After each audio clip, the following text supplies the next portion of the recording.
Ito na po yung bawang natin, idol. Ginigisa na po natin. Magluluto po tayo, idol, ngayon ng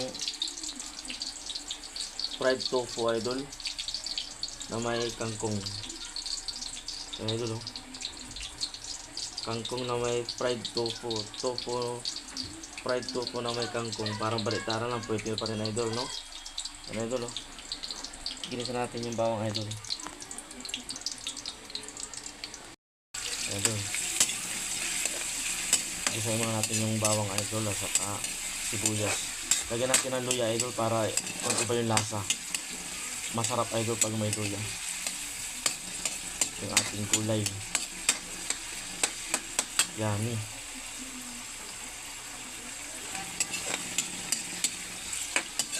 Bangon yung ginigisa natin yung bawang, sibuyas at saka luya, idol. Idol. Hindi na natin ilagay, idol, yung ating gulay na kangkong, idol. Ayan.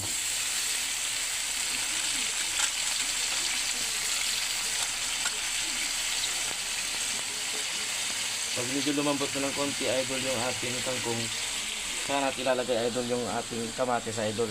Yung medyo sariwa-sariwa pa ng konti, idol, bago natin ilagay yung ating fried tofu, idol.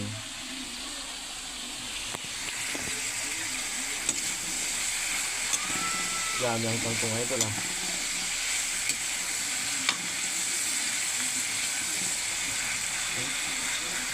Bango. Idol, yung ating ginisang kangkong, idol. Hindi natin ilagay, idol, ng ating kamatis, idol.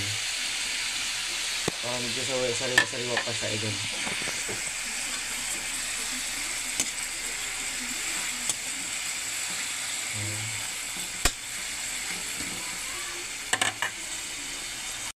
Lagyan natin ng konting toyo, idol.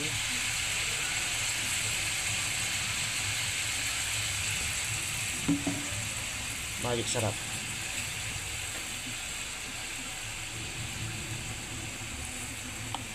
Saka paminta. Yummy.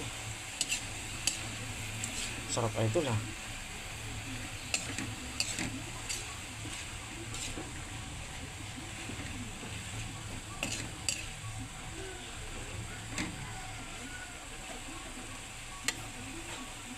Yes, okay na, idol. Pwede natin ilagay ito ang ating fried tofu, idol.